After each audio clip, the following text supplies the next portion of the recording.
We do what we do because we care. I'm Nick Spicer, the founder of Your Eco.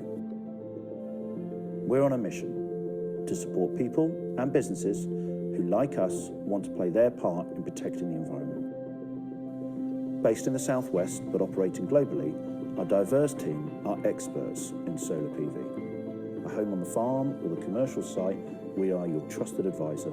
We will always be honest about the best way we can deliver on your energy requirements. For us, being carbon neutral isn't enough. We have to go further. We're the founding partner of Reduce Your Carbon, and we commit 1.5% of all project values to support tree planting in Central America. Not only does this offset our carbon footprint, but it provides vital income for these remote communities. It's never a one-size-fits-all approach from us. Our meticulous attention to detail means that not only will your system look great, but we will deliver on your personal energy needs reliably for many years to come. Your Eco, clean energy today for a more sustainable tomorrow.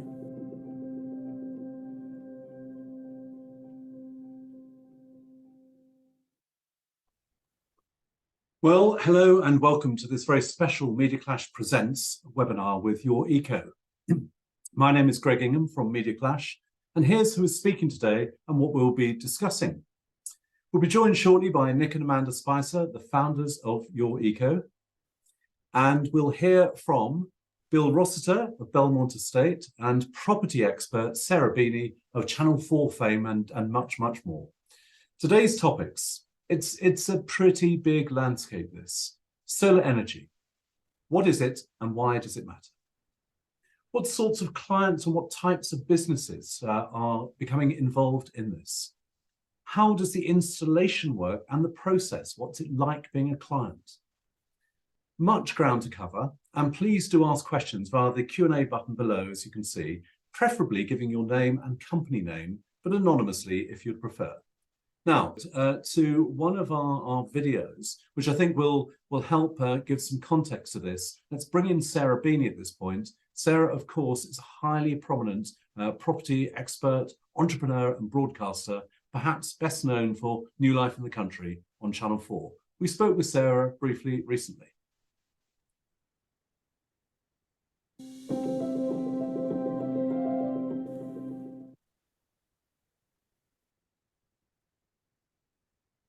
In the future, I think it will become essential. I mean, personally, I think we shouldn't be building new houses unless they're energy independent already. There's no excuse for it because government just has to make a decision and go, you know what, that's how it has to be. And it isn't that difficult. The technology is there. You just have to say that's how it is. And ultimately, rural properties can be energy independent. It's a bit more complex in cities.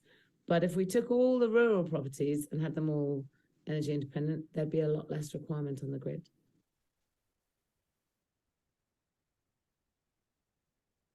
I don't think we should be building any buildings or refurbishing any building without solar being on the top of it. I mean, what possible justification have you got for not doing it? And I was having a conversation with someone the other day, and they were talking about highly listed buildings, and they were saying, oh, people don't, you know, the conservation departments are not that keen on solar. And I was like, well, that's great. So when there's no humans on the planet, because we can't live here anymore, we've got listed buildings just sitting there. I'm like, you know, the great thing about solar that's so amazing is you put it on, and if in the future someone comes up with a brilliant brainwave where they can, you know, create all the energy we need from apples, you just take them off again. It's not permanent. I sort of, you know, there shouldn't be any buildings that don't have solar on, but only when it's fitted correctly and it's actually creating as much electricity as it possibly can, and that in turn is able to be shared amongst that building and any local buildings themselves. Some very, very clear views from Sarah there. It's quite clear that the tide has been flowing one way for quite some time. How fast that tide flows, how businesses respond, how governments and local governments respond, how far stuff is to be mandated, all of that will emerge. I'm hoping what will also emerge is the audio from Nick and Amanda. Let me see if this is working. Let's just hear from you. Yeah, I'm hoping so. Is that better now, Greg? That is so much crystal clear and better. Well, I've no idea what it was. We all know in these times like you say, I think there was a hidden gremlin somewhere within. Right. Well, we've banished that hidden gremlin. Let's go back to that initial question about solar energy and why actually does it matter? The bigger picture. Yeah, I think fundamentally, yeah, as I was saying and repeating now, we've all heard, I think pretty much, we've all heard of this thing called climate change, although I think most of us believe in it. And solar is one of those areas or one of the opportunities available to us in order to, make a difference and start making an impact towards it. We often talk about, installing and playing our part one solar panel at a time. And I think, in that vein, it is exactly that. It's starting out on the journey. I think everyone is really trying to wrestle and get to grips with net zero journeys and what does it mean and where's the pathway take everyone. And I think solar has its role within it. It's not, the solution that solves everything, but I think it's certainly one of the first steps so many people take, I think, because it's, I often call it the Ron seal of renewables in that it says what it does, what it says on the tin. It's quite a simple technology to understand. It's tried and tested, and it's delivering initial effect, but with also a compelling return of investment for clients. And exactly just that financial point. Do you find that clients and companies are considering this predominantly from a financial point of view, that maybe the energy prices spiking has got their attention and they wish to do something, or is it ecological? Yeah, I think it's, there's an environmental, of course, there's an environmental desire, but I think it's underpinned by an economic driver as well. I think the two go hand in hand. And I think, again, it's what's so compelling about solar that you're offsetting, you're in effect growing your own organic electricity at source from a renewable system. But what it's doing as well is providing a compelling return on investment. And I think, when we look about where this energy crisis has taken us and where current electricity rates sit, we've certainly moved to much more, as we'll touch upon later, a self-consumption model, whereby you're realizing returns from saving on buying in more costly electricity from the grid. It really has become compelling. And I think with the prices of solar continuing to diminish and reduce, it's made it very attractive. So, whilst a company or an individual is looking at this net zero journey and trying to wrestle with where they start, if you have a roof or a latent opportunity to install panels on, and you have an energy demand, then certainly it's, it makes a compelling business case. Yeah, and I wonder, Amanda, if I could bring in our good friend, anonymous attendee, who's asked this question. Is there a risk, keeping it to top level at this stage, is there a risk that if energy prices decline, there's less value in solar, less interest in solar thereby? I think it's an interesting question. It's something that we get asked a lot. And I think one thing that we'll come on to in the webinar is sort of how you size and specify what you're doing for your own energy usage. That's going to dictate how you can somewhat insulate yourself from that volatility. I think when you're looking at government and how that discussion has evolved, especially over the last year or so, when you're looking at the UK market, we're pledging 20 gigawatts by 2035. We're heading towards about 17 gigawatts currently.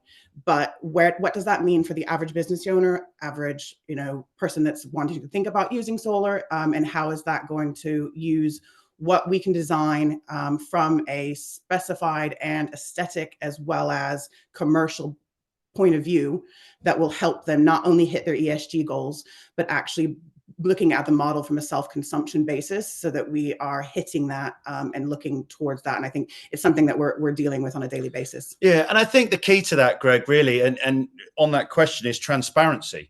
One of the things we do when we're looking at designing and developing systems for our clients is we have a financial model that supports this. I think one of the key takeaways is these assets are built with a lifespan forecast of 25 years, and we actually apply the warranties, overlaid it, degradation of panels in line with these, but also look at how the implications affect the financial model, both from how much you consume, but also what that unit cost of electricity is. And so I think it's that transparent and honest approach, which is what we've always tried to be as a business, where we sit alongside our client and say, look, you might be paying 35p electricity today, but we want you to take comfort that if that all of a sudden becomes 15, 20p in 3 years' time, what does that look like for you, and are you still comfortable with those investments? I guess the flip side of that is, many people then, or some people might say, well, actually, I'm not going to invest. I'm just going to sit on the fence and wait. But I think, the reality is there's a timing imperative to do something at the moment. And so I think it's taking comfort around it. But certainly with, us seeing payback and returns of sort of 4 to 5, 6 years commercially, it's a relatively short space of time that you can probably back things to a reasonable degree of certainty. We'll come on to a little bit of the more nuts and bolts of the business model, the financial proposition. But let's talk about your eco itself. Tell us about your eco. How and why did it come about, and what do you actually do? Yeah, so Eco started in 2016 by myself and Amanda, and I think, fundamentally it started with a vision or a belief in trying to be a positive force for change and be part of the solution. And I think in its purest form, that's where it comes from. And I think I'm often reminded of that question, sort of, if not you, then who? And I think, I've always had a belief and a desire and a real interest in renewables and focus on sustainability while studying at university in Leeds. I spent my informative years as an army officer in the Yorkshire Regiment there.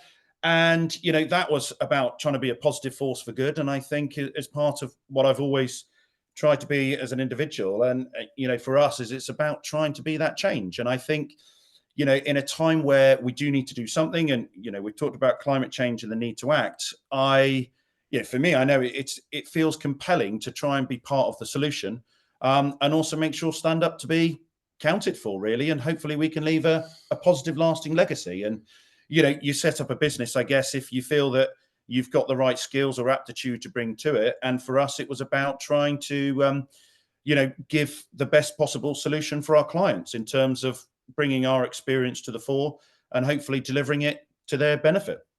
So thank you for that background explanation, military background, and your impulse to act, which is, I'm sure, shared jointly. Amanda, what's your background? How and why did you get involved in this? To be honest, it's something that my career began in life sciences and biotech. And I think kind of my Fortune 500 experience was very much around that kind of life science tech. I've always wanted to stick close to STEM. And I think when we set this up, the decarbonization of the energy market was just too attractive to leave alone. And I think as we've moved further and further, when you're looking at what's going on in COP28 in Dubai currently, we've got 118 governments now setting up to increase capacity, by 2030. And, how are we going to get there? And I think if you've spent your time honing your skills in business and in the corporate world, being able to actually do that at an SME level with other SMEs has been incredibly attractive for how quickly you can make change and actually see that full outcome all the way through. Yeah. I'm going to bring in a couple of questions. We've had one from Helen Rumford from GA Energy, itself a sustainability expert. And this is a business case. Do you find that many businesses are coming to you directly, unprompted, for your help, or are you having to raise awareness of the benefits of solar first through talks and webinars to receive inquiries as a result of that? Just trying to think if the awareness of the benefits are there as yet. Some combination, I suspect. Yeah. No, thank you, Helen. I think the first point is we've found ourselves, hopefully through what we've been doing, in a fortunate position that we're pretty much 100% referrals now as a business, which is something we don't take for granted, and is a function or a testament of our team and hopefully what we've been delivering. But I think there's an important piece, and something I've increasingly wanted to focus on, and I'm trying to, is that advocacy piece. And I think, so the second part of that question is how else? I think it is about informing and making people aware, because I think, a little bit of information can always be dangerous sometimes. And I think sometimes it's about bringing it back to the most simplistic terms. I remember my father always used to say, explain it in noddy language. And it really is bringing it back to basics and really trying to understand what it means and what it looks like, so people can help make an informed decision for themselves. So I think, yes, we've found ourselves a very fortunate place, but actually it really is about continuing to educate and develop awareness, but also making sure it's done correctly. And it's also been great work with the likes of Sarah, as we've seen, and others, but also to continue to be advocates and actually help explain this to people to actually understand how solar works, rather than it being sort of some dark art, if you like, that's magical mystery technology that produces electricity somehow. There's a related question, or related as it turns out, from Paul McDonald of McDonald and Associates, independent investment banking business. He asks, what strategic simplifications in the process would help convert more potential solar users? It's an intriguing question, that. Strategic simplifications. I think, there's obviously, two approaches from that. So if we look at strategic level and how government gets involved or how other stakeholders get involved, there's providing more clarity around it. I think what we've not always had is a clear voice. And I think there's that clarity as to explaining the role of renewables and how it fits in the energy mix and the energy landscape of the UK. I talk to clients a lot about that and interested parties about, the UK grid was designed as a centralized energy structure. And so I often say, coal-fired power stations in the Midlands is like your beating heart pumping out blood through an artery. And all of a sudden, it's not designed for someone to build a solar farm in your little toe in Cornwall and start pumping an artery's worth of traffic up a farm track the opposite way. And so I think it's strategically, we need to map the grid to enable to accommodate renewables as we switch to decentralized energy generation. But then I think linking Paul's comment to Helen's again, it needs to be about that education piece and advocacy to help explain and convey the message of what it needs to look like and how you go about rolling out renewables. And that really is just open and honest and reliable advice in so many ways. So hopefully, Paul, that explains it, helps answer some of those questions. And please follow up as ever, anyone on the Q&A button. And so from education, strategic thinking, vision to practicalities. Talk a little bit, perhaps Amanda pick this one up, about how the practicalities work of how you work with clients. I would imagine some sort of discovery session with clients, and then an agreement, then an installation program. So how does it work in practice? Well, I think first and foremost, it's sort of being able to have a look at the feasibility of rooftop, pitch, radiance levels. These are all very technical terms. And what we will try to do is be able to use a desktop assessment using Google Earth to first and foremost come to meetings prepared so that we can understand what was in the realm of possibility before we even get started.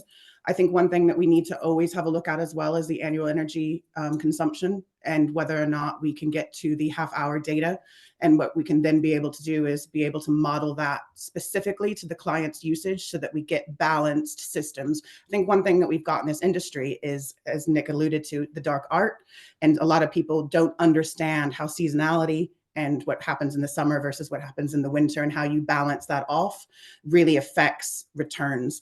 And I think when you're looking from the finance side, you want something that's, black and white so you can sign off on it, but actually the model fluctuates. And it's something that we as a sales team are constantly having to rejig, but we do that in a bespoke manner so that when our clients are coming to our table, we're actually working with their demand and how that needs to be modeled so renewables gets the return so that in 2 and 3 years time when they're coming back, they actually are coming back to us in an industry that does not typically have residual business, and they're coming for more renewables because we got the specification and the sizing correct the first time. Yeah. Paul, by the way, Paul McDonald has clarified that McDonald Associates are a strategy and change consultancy. So there may well be, an interesting subsequent conversation there. Yeah. Not an investment bank. My solecism.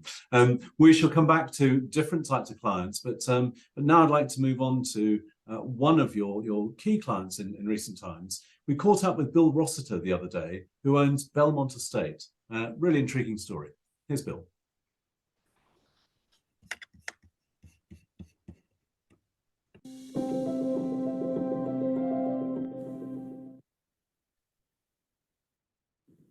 So Belmont is a Georgian country estate, 10 minutes outside Bristol, adjacent to Tinsfield, with whom we were joined for 130 years until 2003. But we predate them. We were a bit chippy about that. We were there before, and we're still here after our liaison with them. So Belmont was fragmented in the early noughties when Lord Wraxall died, and we've reassembled and renovated it over the last 10 years, which has been a bit of a journey. So now we do our part for, we try to do our part for climate, nature and community, rewilding, extensive farming, biodiversity restoration, carbon capture, sequestration, abatement, and we provide free of charge education for thousands of children, putting them in touch with nature, all hopefully funded with partnerships with like-minded businesses,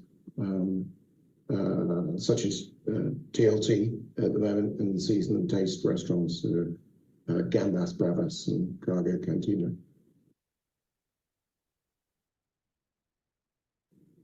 So as part of that journey, we put in 3 large ground source heat pumps, one in a large listed Georgian house and 2 others in farms, which we're converting for accommodation. That and an air source heat pump that we had already put in an agricultural and forestry workers facility. And what they have in common is that they're hugely consumptive of electricity. And we put them in just at the time that electricity prices took off. So Your Eco installed the solar to create the electricity to fuel the heat pumps.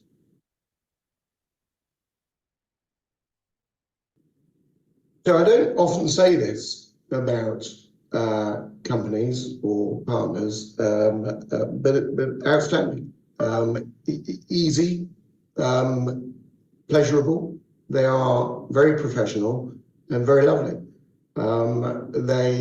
We started with lots of calculations, lots of spreadsheets that importantly allowed us to interrogate and change their assumptions. When you live in a place like this and work in a place like this, you get lots of people wanting to install biomass and telling you all about the grants that were available and all of that kind of thing. And when you challenge their assumptions, they're not necessarily those into which you buy.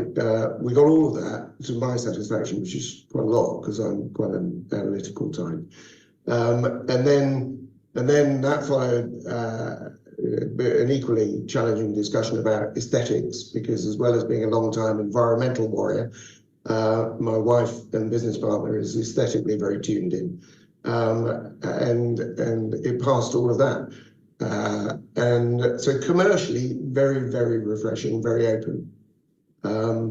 When they installed, they brought their own kit with, even though we had our own kit, a lot of it, they kept it separate from our activities, which is good, despite our offers to use our kit. The team, this is just so gushing, isn't it? The team were considerate, intelligent, interested, interesting. When we had issues, because we did, we had issues with inverters and connectivity after the installation, they were there for us, sorting it. It was one of those complex things where, what is the fault and where is it? And they were with us every step of the way to work it out. Nick said call with questions, and so we did. He's there to help. He doesn't have an agenda to push. It's a real pleasure, and that we share their ethics is just great. So a pleasure. Sorry, I know that's implausible, but true. Well, firstly, contracts. I think the contracts are useful so that people can understand what matters to the other.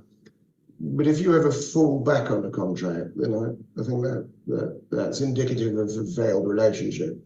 I couldn't even tell you whether we had a contract with them because I've certainly not looked at it. It's a relationship that works, and yeah, they do their bit. Presumably, we do our bit. I haven't noticed. So there are continuing elements, a little bit on this side, but we have other interests elsewhere in the country. So we'll be exploring what we can do there. It's fun and happens to work as well. Bill Rossiter of Bellmont Estate, thank you very much. And it's probably a little bit difficult for you two to hear such praise in public. Well, as a culture, we're not used to praising stuff, but it seems we've always taken the view at MediaClash, if there's good stuff out there, just say it, and people take their own view. But good for you to hear, I'm sure. Yeah, he's making me blush. Very kind of Bill.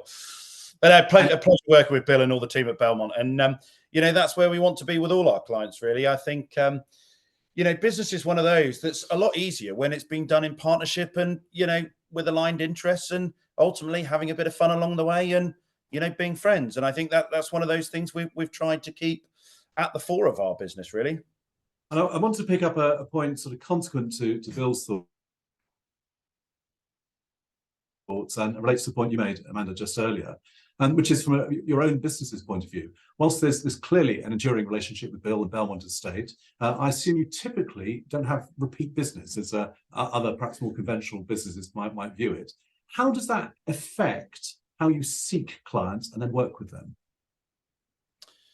Yeah, I mean, I think it's a bit atypical in what we do, in the sense that, yes, there's no such thing as a rooftop. It's or repeat business, really. I think we do have a few repeat customers who might have multiple facilities or multiple buildings, so to speak, or assets. But really, once you've done one and on the basis you do a good job, then you shouldn't be going back to them, really. And that's probably what makes it a little bit different. And I suppose, I touched upon it earlier on in relation to one of the questions. We're fortunate that we're 100% referral, and what seems to happen is these kind clients of ours seems to make us aware, perhaps, to their network and pick up a bit of business or other work along the way. So I think for us, that business is key in developing awareness, as we talked about, and educating and making people aware of the opportunity.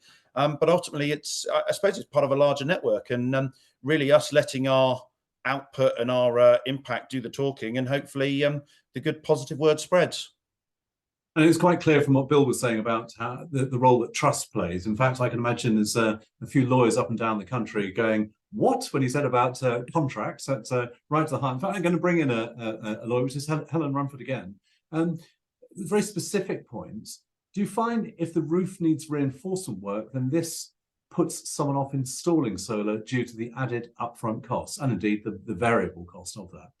Yeah, I think it depends. And I think it's an important question. And as part, going back to the question to Amanda of those processes, we put out the design and we create loadings and what that engineering implications might be on a system. I think, a lot of people get very concerned about the additional weight that's implied upon a roof from solar panels. We look at this weight from a position of wind uplift. So if wind goes underneath, then can it blow them up? And what does that look like? And sort of the tensile strength there, but also snow loading. So what happens if snow, if we do get it, be lovely this time of year, drops on top, what implications that have? But, we find very few roofs actually sort of fail structural assessments, because if you think about it, a roof is fundamentally designed to carry a person at a point load, if you think. So, a person might be, who knows, anywhere 60 to 100 kilos, something like that. A solar panel is actually quite light. It's about 25 kilograms with a few bits of mounting within it, spread over about 1.8 meters squared. So actually, from a point loading perspective, it's not that heavy. Yes, of course, you are, depending on the size of it, incorporating a much more sizable load, but that depends across the space and area of it. I think, so going back to the specific question, of Helen's, we don't see it too much, but where we do, I suppose they drop into a question of, or they drop into either a category of, there might be a small bit of reinforcement works to do, in which case, stop, check those assumptions, add them into the financial forecast and see if that still stacks up financially. Or it might bring a wider discussion about for the client, such as actually we might have a greater problem on our hand because of the strength of our roof, or do we need to look at parking that investment for now because actually the cost is too great, or actually, it might almost do a favor and say, actually, is this the time now to re-roof our asset and look after it for a long-term duration? Because what you ultimately don't want to be doing is installing something and then taking it back off to fix your roof in 10 years' time. We've got another question, which is perhaps less specifically about your eco, but more about the principle of solar, or rather the perception of solar. It's from Christoph Staunton. Christoph is a former, he ran an agency, creative agency, and is defined as a tenacious coach. So look out for that. Here's a specific question about perception. I have a holiday let and wonder if you have a view as to whether going renewable becomes attractive to consumers. In other words, the pendulum swings, it becomes part of how properties are marketed. Yeah, I think it does. And I think it must do. And I think all of us in our buying habits, whether what we buy from the local grocery store or, market or wherever it may be, we're starting to think from a consumer basis as to what we buy. And I think energy is no different. And we talk about buying green electricity from, some of our providers and whomever they may be. But I think, that sort of, I call it that more organic energy, i.e. grown at source, if you like. I think that certainly has something that does resonate to people. And I think certainly when you're looking at a property, both in terms of, let's say to rent or a holiday rent, but also to buy one, a lot more people now are thinking, well, actually, I don't want to buy a property if it has a high running cost. And actually, it's a lot of the work we do in large private estates is focused around looking at future proofing these estates by saying, it's all very well someone buying a large estate, but actually, if you've got a huge tens of thousands of pounds running cost, that's quite a startling figure. So I think it's a double-hatted one in the sense that, yes, I think there's definitely an attraction to it, but I also think there's an economic benefit, of course, to, the individual in installing it. So it almost creates that win-win compelling case. And I think, if I would say, the return on investment on a solar system in a residential situation might be 15 to 20%. So actually it's far more than you're getting in a high street bank. And actually with the satisfaction of growing your own electricity at source and, tenants and guests coming to benefit from that too, then, I'd almost say what's not to love about it. Yeah. And I'm sure also for Christoph, it's about how something is positioned and perceived. And if it aids the perception, then happy days. Let's come on to the range of clients you have as a business. Maybe slightly one for you, Amanda, which is this. You have of course some single project one-offs that's perhaps more near term, and you can see that sort of coming over the horizon, 2024, whatever. But through to work with much larger PLCs requiring much planning. What does your topography, your landscape of clients look like in terms of size and scale?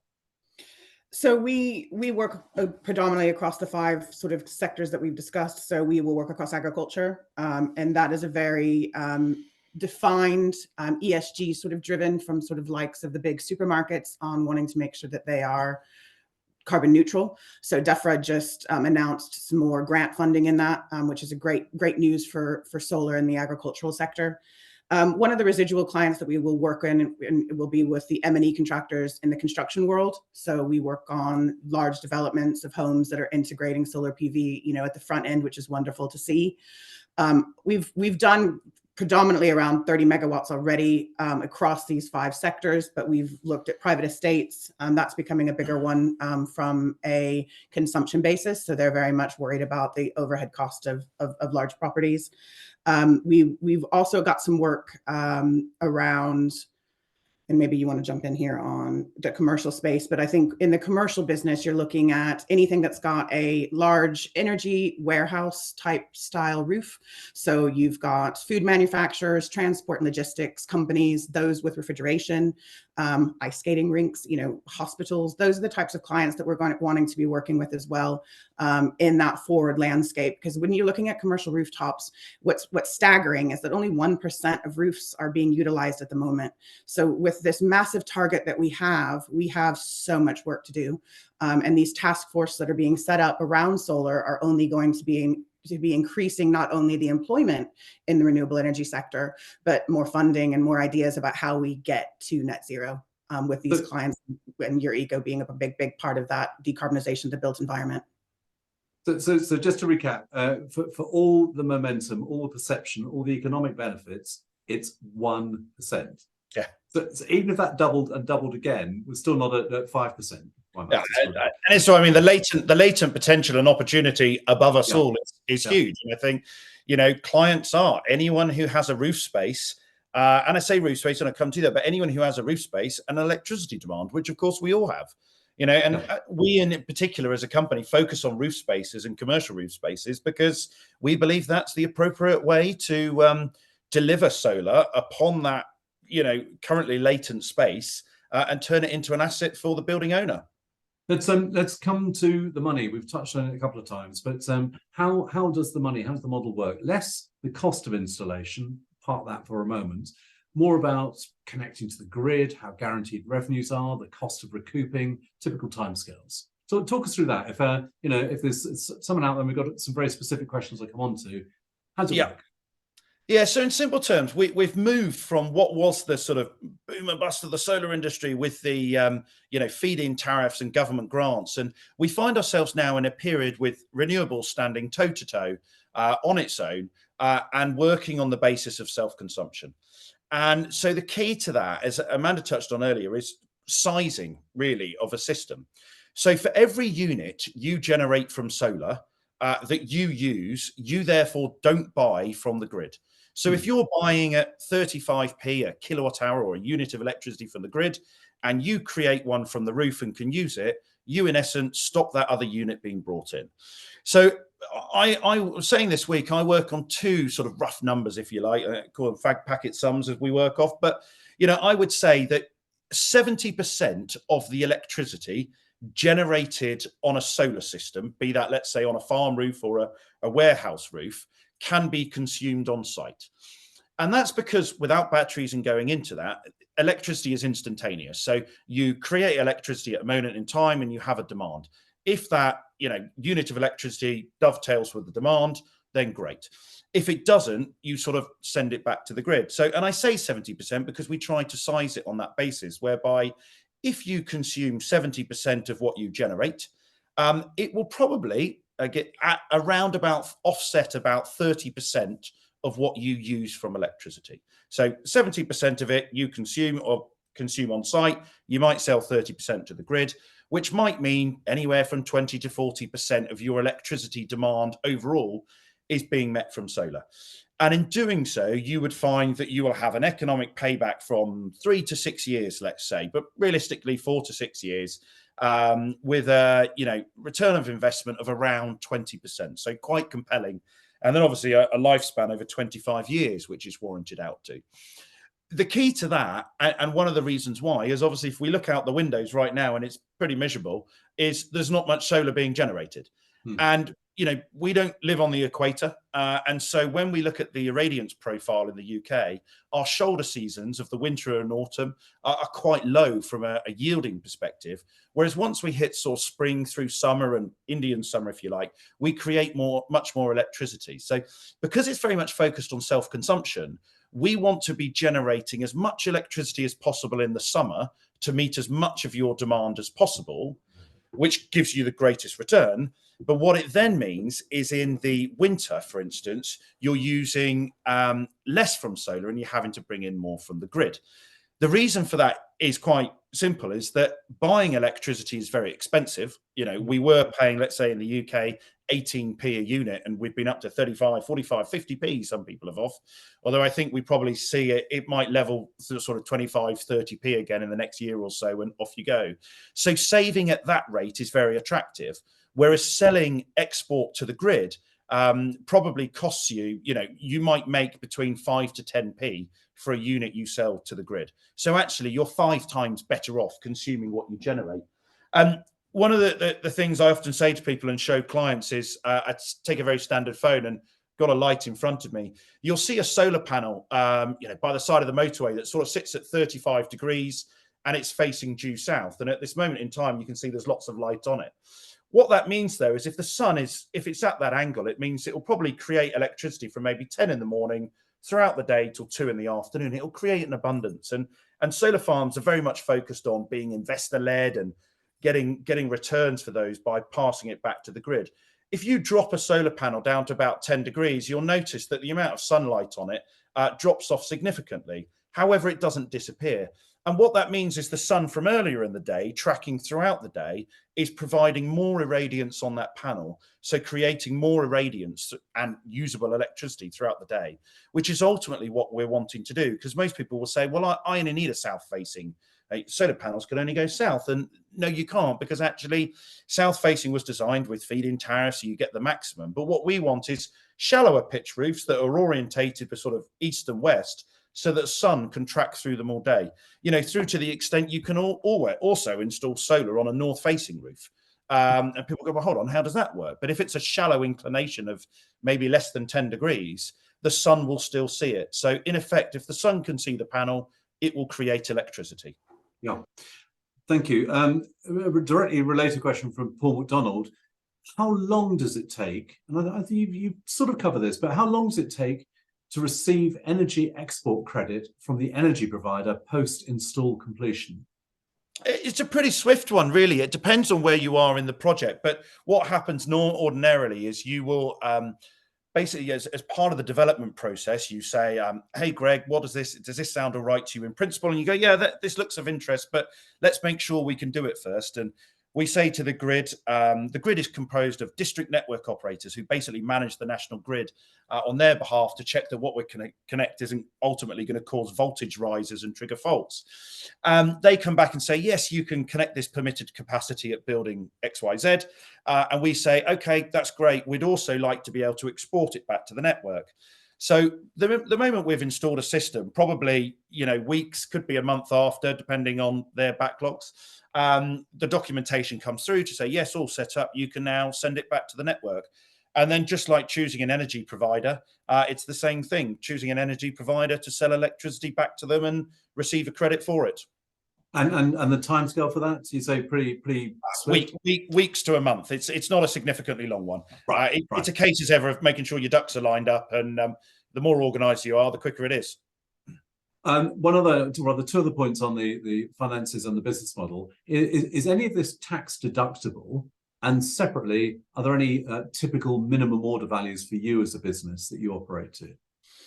Yeah, there's certainly it can go against your capital allowance, and there's ways it can be applied against tax. I'm certainly not going to declare myself in any way an accountant, so this would be one of those moments of saying, go consult your financial advisor and/or accountant, so to speak. But yeah, there are certainly advantageous ways of applying that against the tax bill, and that's obviously what many of our clients will do. In terms of us on a contract value, our contract values range from maybe 30, 50,000 through to about £1 million in nature. We should return to a whole variety of questions in a moment, but let's hear more about what it's like being a client. Here is Sarah Beeny again. Sarah.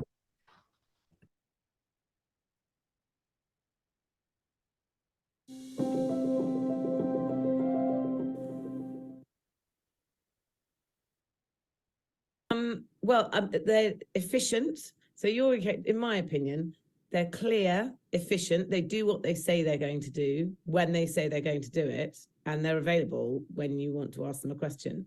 And I mean, they also, I guess the thing that I really like about them is they seem to really care that the end result of putting solar panels or a solar array somewhere, they want that to actually mean that you've got electricity rather than just like dump it and run.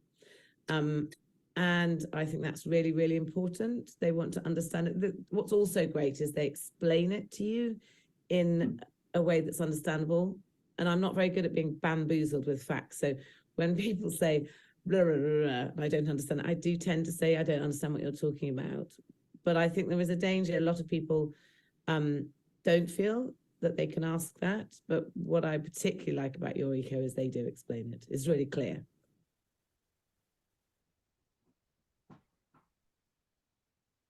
I think the thing that differentiates your eco from other organizations is they don't feel like they're trying to sell something. They're not trying to sell solar panels.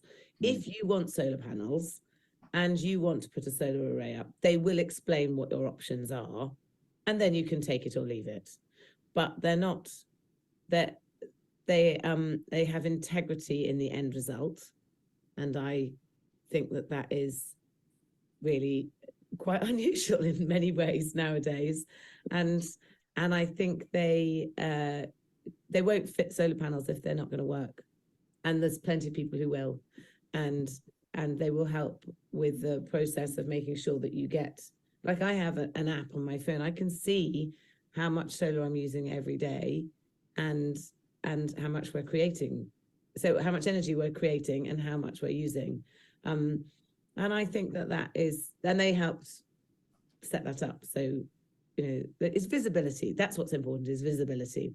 The other thing I think is they want to do the right thing. So they have an amazing charity that they have, which I really think is fantastic, where they've kind of thought it through. It's really logical. So they plant trees, but they're fruit trees. And so because they're fruit trees, they plant trees in Nicaragua. So they have a partner over there who deals with that. And because they're fruit trees, the farmers who are out there get given trees. Their trees are planted, they get fruit, they get to sell it in the market, so they keep them alive.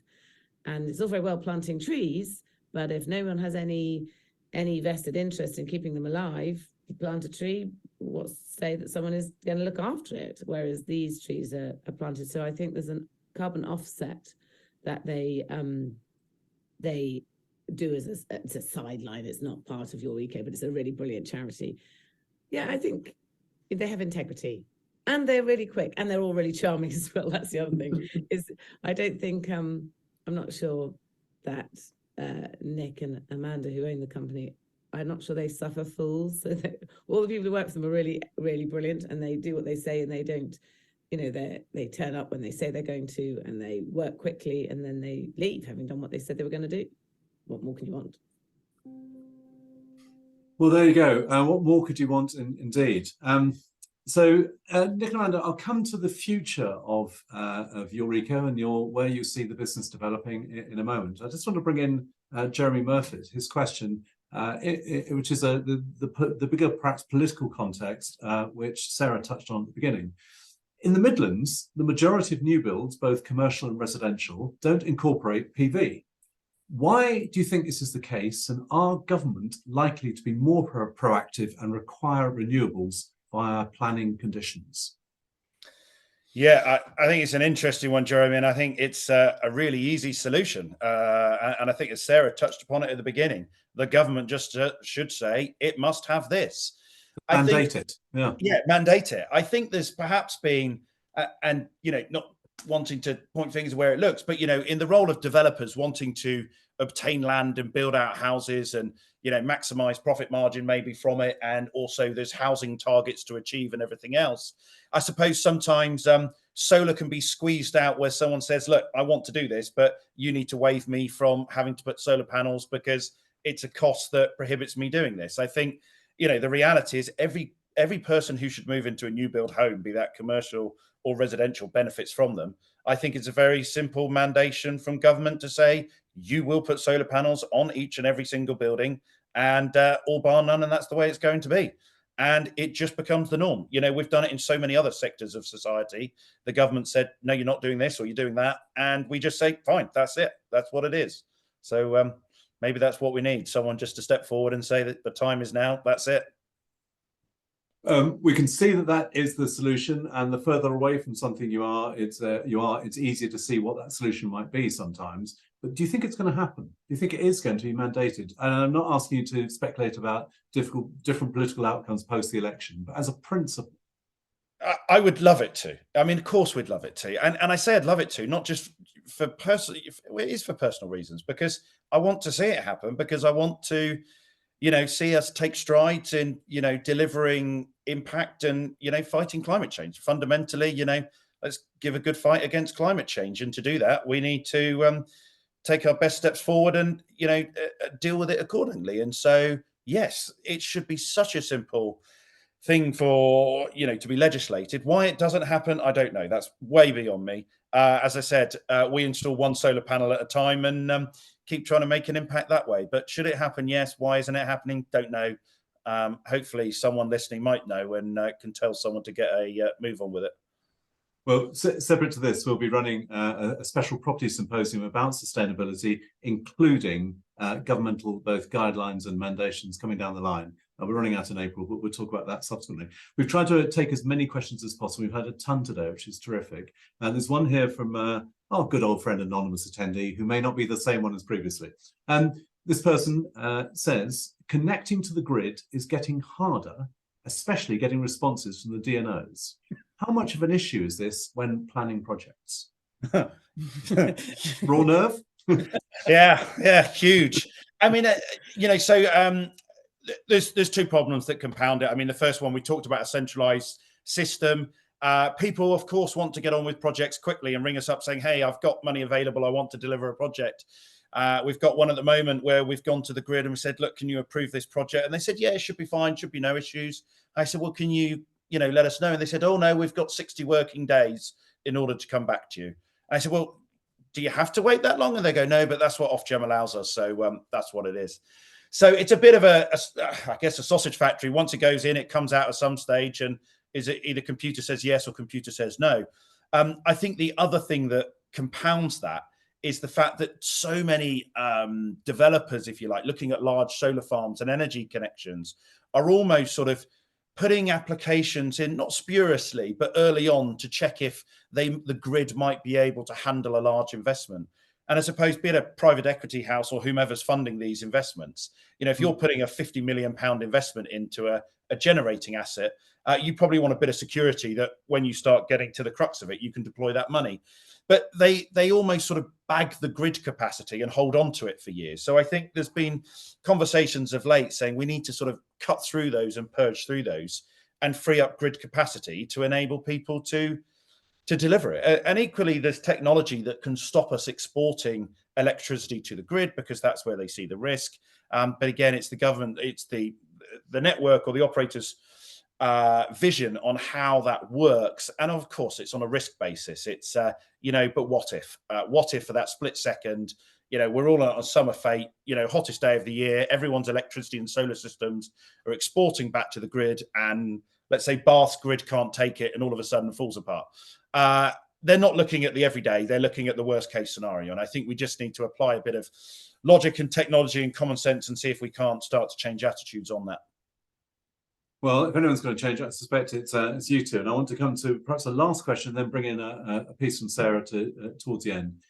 So, Nick, Amanda, what is next for your eco? You're a proud West Country business with an increasing range of national clients. Sales are ramping. What's the plan for staying true to your values as that scale builds? I think we very much want to be a massive rooftop player. I think we understand where our growth is, where we can flex on our internal systems, on our workforce, on where we can scale that, but also be very realistic about not losing what we see, as some of our clients have even so generously said today, that we keep the personal touch and that we keep us at the end of the phones, us really caring with integrity down to the end of the solar panel sale, that it's not something that we're just whacking in and running. We want to be here for the long haul. I think looking at our clients, whether that's a CapEx, so we're starting to look at, we've got £1 billion PPA fund that we work with, so there's free ways that we can help our clients get involved in that. And I think we're going to be working towards what is that new innovation, and where can we be a part of that, so that, we always joke that sometimes solar can be a little bit like a Meccano set. You whack it on, but there's so many more applications that are coming, and the meetings for us are getting more and more interesting with more interesting players. And I think for anybody that's on this on this webinar that wants to have more of those types of conversations, we'll do the Meccano sets, but we also want to be looking at where the future takes us. And I think it's a very, very bright renewable energy future, and we're really grateful to be a part of it. Yeah. Very, very good. I said it's the last one. We just had 3 flood in at this point. Actually, one's an observation from Latanya Ma, who I suspect you know well. Hi there, Amanda and Nick's cousin, tuning in from across the pond in Kansas. Just wanted to congratulate them on their success and hard work to fight climate change. So happy days for that. But back to the point about, and thank you, back to the point about both ethics and innovation. Alex Neal asks a question. A vast number of panels are made in China by some manufacturers with questionable ethics surrounding their workforce. What advice do you have to ensure panels are ethically sourced?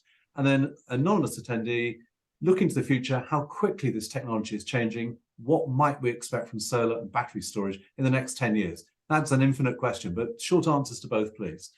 Second one first, short answers. We're still pretty much installing the same technology as we installed on the early space stations. The solar panels are solar panels in effect. They're getting, we're squeaking more power out of the available meter squared space. And, You know, they're getting slightly better. Will there be other innovations on fold out solar and all these wonderful things? Yes, of course, but they need to become economically viable. What we're seeing is marginal gains through and through. I think battery technology is interesting, and, you know, we are seeing it much more in residentially because it works so well with flexible tariffs, which we've not seen so much yet in the commercial space, but I think commercial batteries will come to fruition. I think we're a lot more in the early adopter stage commercially with batteries, ignore sort of grid side and plugging them in there. But we will see over the next 12 to 18 months, a lot more people come to market with commercial sized batteries and everything else, which I think will be really interesting on that side.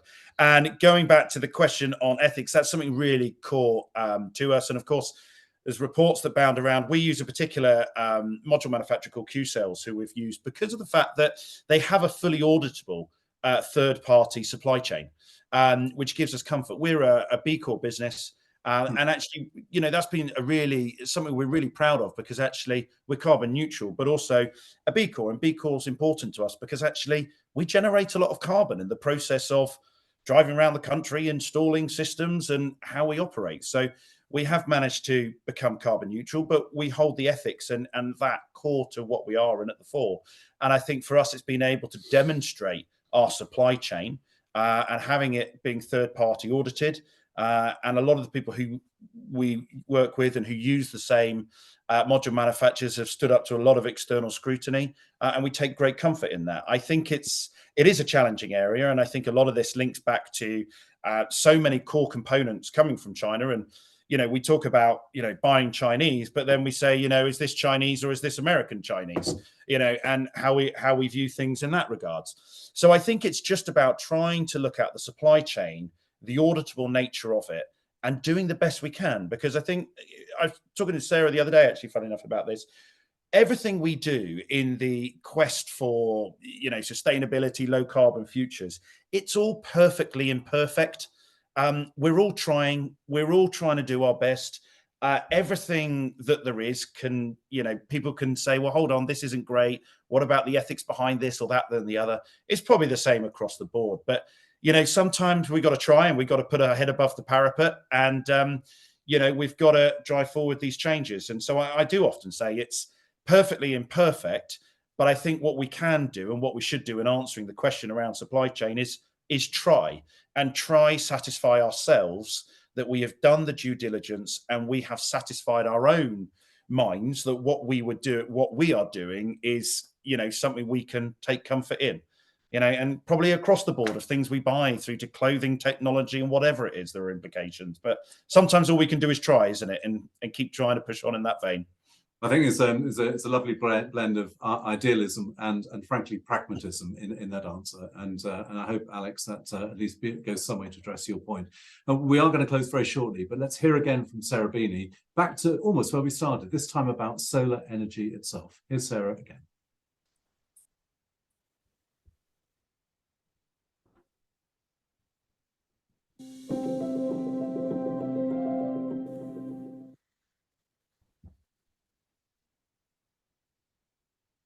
The thing about solar is it's a no-brainer.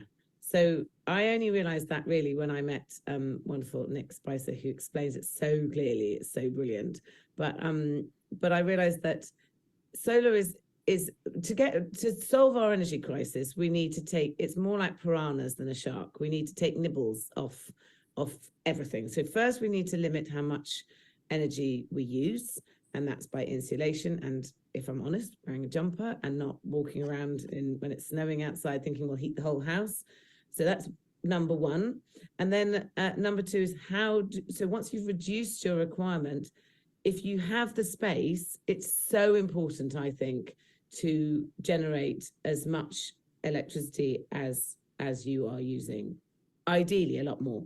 That would be the ideal, because then once everyone gets themselves sorted out in terms of the grid and the slight monopoly a lot of the power companies have, then we'll be able to feed that power back in. So number one, limit how much you need. Number two, using solar energy, create more electricity than you're going to need, which you then in turn can feed back into the grid.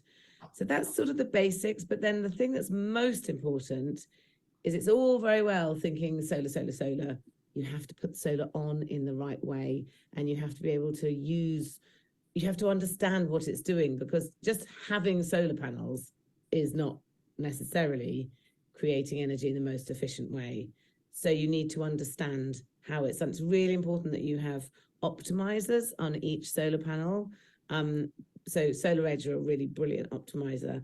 But if you have basically, if you have a load of solar panels and one of them is only working to say 50%, you'll find that all of the solar panels will work to 50%, unless you have optimizers, which is why you need somebody who fits it, who knows what they're doing. Well, there we are. I think there's an excellent contribution from Sarah, and thank you very much indeed. And also thank you to Bill Rossiter of Belmont Estate. For Nick and Amanda, final thought, perhaps a brief one. If you were to each sum up with one key point from today, what would that be? Correct sizing and specification of a solar system. Anyone can install solar, but thinking about what you need it to do, i.e. what are your drivers, what are your motivations, sizing it to meet those, be it an environmental or economic return, and looking at the specification to make sure from component parts, ethics, materials, qualities, optimizers, as Sarah said, sizing and specification to me, get it right, and make sure you're designing a system on that basis and using data to inform your decision making. Amanda? I think for me, I think if you can measure it, then you can manage it. So I think that's very much what Nick has just said. But I think from a climate change perspective, I think the one thing that we're all reading in the news and feeling more is that we're the first generation that are going to feel the effects of climate change. And we're also the first generation or the last generation that can do something about it. And I think if you've got somebody within your team that has a drive for this and, they need support, there's lots of different organizations out there that are being able to help all the way from PLC down to SME, and that, give us a call and let us try to put you in the right direction so that we can solve this together. Really good. I think that's been an absolutely excellent session, and thank you very much indeed. Thank you for everyone who's been watching this, and for all the questions. We've had a ton of questions today, and I think we've been able to take all of them. Apologies if not. Thank you, of course, to Amanda and Nick Spicer, the founders of Your Eco. Thank you very much. Thank you very much. Well, good productive times for you as you continue in your quest and your opportunity, but also your evangelism for solar. We're done here today. This has been a MediaClash production, and this has been a very special MediaClash Presents Your Eco. Thank you. Thank you.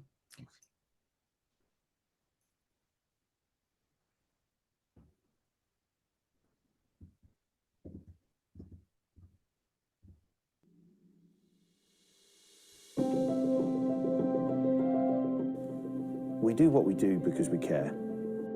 I'm Nick Spicer, the founder of Your Eco. We're on a mission to support people and businesses who, like us, want to play their part in protecting the environment. Based in the Southwest, but operating globally, our diverse team are experts in solar PV. A home on the farm or the commercial site, we are your trusted advisor. We will always be honest about the best way we can deliver on your energy requirements. For us, being carbon neutral isn't enough. We have to go further.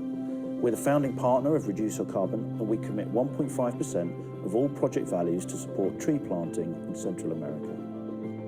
Not only does this offset our carbon footprint, but it provides vital income for these remote communities. It's never a one-size-fits-all approach from us. Our meticulous attention to detail means that not only will your system look great, but we will deliver on your personal energy needs reliably for many years to come. Your Eco, clean energy today for a more sustainable tomorrow.